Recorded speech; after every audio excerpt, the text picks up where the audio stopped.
સુરત કતારગામ વિસ્તારમાં હની ટ્રેપ કરી ₹20 લાખની ખંડણી માંગવાના ગુનામાં મશરૂ ગેંગના 2 બંધુઓ સહિત 5 લોકોને ગિરફ્તાર કરવામાં આવ્યા છે.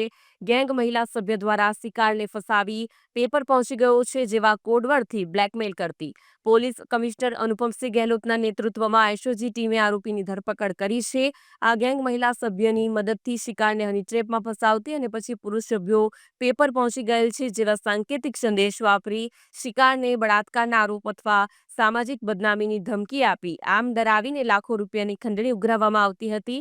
સુરત પોલીસ કમિશનર અનુપમસિંહ ગેહલોતના માર્ગદર્શન હેઠળ એસઓજી અને કતારગામ પોલીસે ટેકનિકલ સર્વેલન્સ અને ગુપ્ત માહિતીના આધારે ગેંગને ટ્રેક કર્યું અને 16 જુલાઈની રાત્રે કાર્યવાહી કરીને આરોપીઓને ગિરફ્તાર કરવામાં આવ્યા હતા. ગિરફ્તાર થયેલાઓમાં મશરૂ બંધુઓ અને તેમની સાથે કામ કરતી મહિલા સહિતના સભ્યો સામેલ છે.